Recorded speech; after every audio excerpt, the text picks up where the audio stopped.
Vegan இந்த வார்த்தையோட சரியான அர்த்தம் மற்றும் வேர்ட் ஆரிஜின் குறித்து இந்த பதிவில் பார்க்கலாம். முதல்ல வீகன்ஸ்னா யாரு? 100% சைவ சாப்பாடு சாப்பிட்றவங்க தான் வீகன்ஸ். 100% சைவ சாப்பாடு அப்படின்னு சொல்லும்போது அதுல விலங்குகள்ல இருந்து கிடைக்கிற பால், தயிர், மோர், வெண்ணெய், நெய், சீஸ் முதலிய பொருட்களையும் அவங்க சாப்பிட மாட்டாங்க.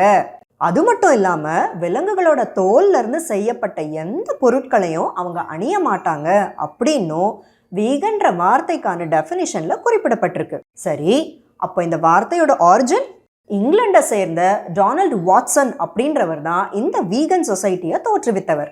இவரும் டாரதி மார்கன் அப்படின்றவங்களோ 1944 வெஜிடேரியன்ற வார்த்தையில உள்ள முதல் 3 எழுத்துக்களான VEG அப்படின்றதையும் கடைசி 2 எழுத்துக்களான AN அப்படின்றதையும் சேர்த்து வீகன் அப்படின்ற இந்த வார்த்தையும் உருவாக்குனாங்க. இதுதாங்க வீகனோட வேர்ட் ஆரிஜின்.